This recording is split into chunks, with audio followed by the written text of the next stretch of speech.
अभी समय है तुम लोगों के पास में। परमात्मा ने बहुत बड़ी मेहर कर रखी है संगत में। जो अच्छी आत्मा है उनके लिए परमात्मा ने एक ऑप्शन दे रखा है, साध संगति का। देखो ये काल भगवान का कितना भयंकर तांडव है। उस परम संत को देशद्रोह का मुकदमा लगवा के देश और दुनिया में उसको बदनाम करवा दिया ताकि कोई उसके सत्संग ही ना सुने। आज गुरुजी के नाम से यानी संत रामपाल नाम से दुनिया को इतनी नफरत है, नाम सुनते ही उनको 11,000 वोल्ट का झटका लगता है। इतना बदनाम करवा दिया काल भगवान ने अपनी साजिश के तहत कि कोई उसके विचार ना सुन ले, कोई उसके सत्संग ना सुन ले, क्योंकि काल को पता है कि इसके सत्संगों में दम है, इसके विचारों में दम है। और जिस व्यक्ति ने संत रामपाल जी के विचार सुन लिए, सत्संग सुन लिए, तो आत्मा तो परमात्मा की वो फड़क जाएगी और मेरे जाल से बाहर निकल जाएगी, भगवान की शरण में आ जाएगी, मेरा निवाड़ा मेरे मुख से निकल जाएगा। तो पुण्यात्माओं, इंटरनेशनल स्तर पे यानी सामाजिक स्तर पे तो उसने परमात्मा को बदनाम करवा के और साइड में कर दिया, देशद्रोह का मुकदमा लगवा के। अब संगत में कोई ना समझ ले वास्तव में परमात्मा के सत्संगों को, परमात्मा के सत्संगों के सार को, इन शब्दों के सार को, गूढ़ रहस्यों को जो गुरु जी को परमात्मा साबित करते हैं, इस दास को उसने गुरुद्रोही घोषित करवा दिया। और आज इस पवन दास का नाम संगत में उतना ही बदनाम है, लोग उतनी ही नफरत करते हैं संगत वाले इस पवन दास नाम से जितनी जगत वाले संत रामपाल नाम से नफरत करते हैं। उन पे देशद्रोह का मुकदमा, मेरे ऊपर गुरुद्रोही का तमगा। लोग उनके सत्संग तक नहीं सुनते, इतनी नफरत करते हैं। संगत वाले मेरे वीडियो तक देखने से डरते हैं, इतनी नफरत करते हैं। ये काल भगवान का भयंकर षड्यंत्र है। और जिस जिस आत्मा ने षड्यंत्र को समझ लिया, इस जाल को तोड़ दिया, पुण्यात्माओं, उसी का मोक्ष संभव है। ये बहुत भयंकर साजिश है काल भगवान की। तुम्हें बाद में पता चलेगा, जरूर पता चलेगा, यदि तुम जीवित रहे तो। अगर जीवित रहे तो तुम्हें इस हकीकत का भी पता चलेगा, यह सच्चाई भी सामने आएगी। लेकिन उस समय फायदा कुछ नहीं होगा, उस समय 0/0 फायदा। फायदा आज है अगर समझ जाओ तो, बाद में तो सिवाय पश्चाताप के आंसू बहाने के कुछ भी शेष नहीं रहेगा। इसलिए दास की विनती है, मैं तुम्हारा दुश्मन नहीं हूं भाई, मैं तुम्हारा भाई हूं। मैंने कभी भी तुम्हारा बुरा नहीं सोचा है, ना सोचूंगा, ना सोच सकता, क्योंकि ये परमात्मा की मर्यादाओं में है। एक शत्रु एक मित्र है, भूल पड़ी रे प्राण, यम की नगरी जाएगा शब्द हमारा मान। तो मैं परमात्मा को दुखी नहीं करना चाहता, मैं आप लोगों की दुर्भावना का शिकार नहीं होना चाहता। जबरदस्ती यदि आप मुझे अपनी दुर्भावनाओं का शिकार बनाओ तो इसमें मेरा कोई दोष नहीं है, ना मुझे कोई हानि हो सकती है। इसलिए मेरी आप सभी भाई बहनों से हाथ जोड़ के विनती है, आप जितने भी सतलोक आश्रम मैनेजमेंट हरियाणा के पीछे चल रहे हैं, पुण्यात्माओं, आंखें खोलो।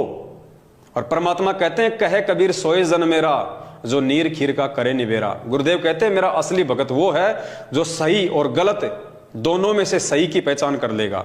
तो पुण्यात्माओं, तुम्हारे को तो सही देखने भी नहीं दिया जा रहा, सही बात को तो तुम्हारे हाथ भी नहीं लगने दिए जा रहे। तुम मैनेजमेंट के भी सुनो, इस पवन दास के वीडियो भी देखो और फिर निर्णय करो। वो होता है जज, वो होता है असली भगत। जब तुम्हारे सामने दूसरे पक्ष को रखने नहीं दिया जा रहा, तुम्हारे सामने दूसरे पक्ष को लाने नहीं दिया जा रहा, उससे पहले तुम्हें डरा दिया जाता है कि तुम्हारा नाम खंड हो जाएगा, तुम्हारा नाम खंड हो जाएगा, तो एक पक्ष को देख के तुम निर्णय क्या करोगे? अरे कोर्ट में जो जज बैठता है, जब तक उसके सामने दोनों पक्षों को नहीं रखा जाएगा, दोनों पक्ष के वकील अपनी अपनी दलीलें पेश नहीं करेंगे, तब तक वो जज क्या निर्णय करेगा कि क्या सही है और क्या गलत है। तो पुण्यात्माओं, तुम्हारे सामने तो केवल एक पक्ष एक जो है वो खड़ा किया जा रहा है। पीले पर्चे, गुरु जी का आदेश, डर भय कि दूसरे पक्ष को देख लिया, साध संगत के वीडियो देख लिए, पवन दास के वीडियो देख लिए, तो नाम खंड हो जाएगा, नाम खंड हो जाएगा, परमात्मा से दूर हो जाओगे। तुम्हें तो दूसरा पक्ष देखने से पहले ही डराया जा रहा है, तो तुम जज की भूमिका कहां से निभाओगे? परमात्मा के वचन क्या कह रहे हैं, तुम्हारे से क्या करवाया जा रहा है? और खुद ये परमात्मा अगर दुनिया भर के नकली संतों के ऑडियो वीडियो सत्संग हमें ना दिखाता, ये दुनिया भर के शास्त्र हमारे को ना दिखाता, तो हम भी तो पहले किसी न किसी गुरु की शरण में थे। हम कैसे वहां से छूट के आते अगर हमें दूसरा पक्ष ना दिखाया जाता सतगुरुदेव के द्वारा? तो पुण्यात्माओं, जब तक तुम ये पवन दास वाला पक्ष, ये सात संगति वाले वीडियो नहीं देखोगे, तुम जिंदगी में भगत नहीं बन सकते, तुम जिंदगी में सत्य और असत्य का निबेरा नहीं कर सकते।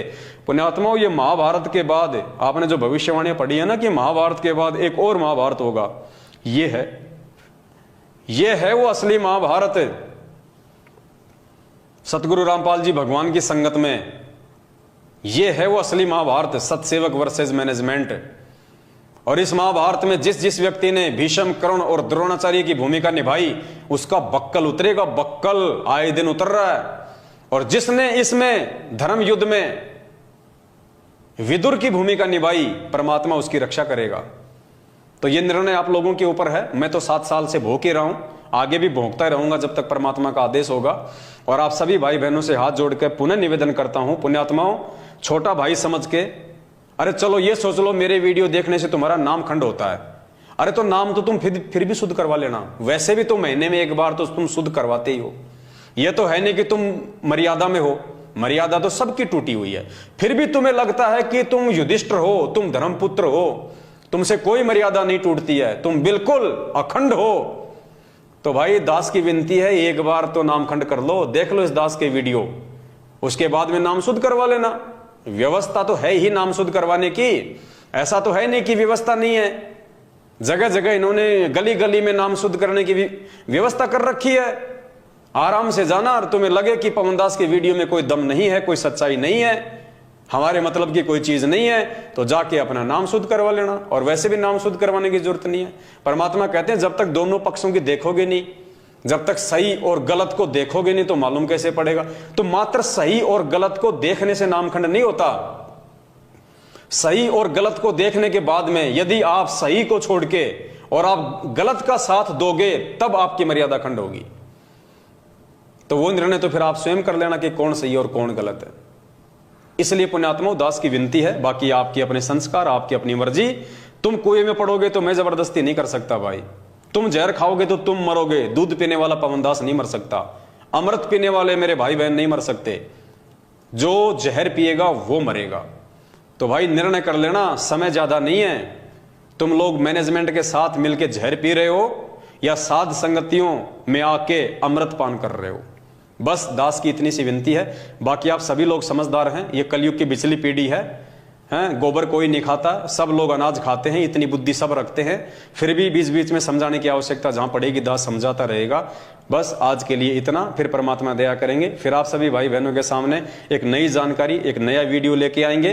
तब तक के लिए दास को दीजिए आज्ञा। बंदी छोड़ सतगुरु रामपाल जी भगवान की जय हो। सत साहिब।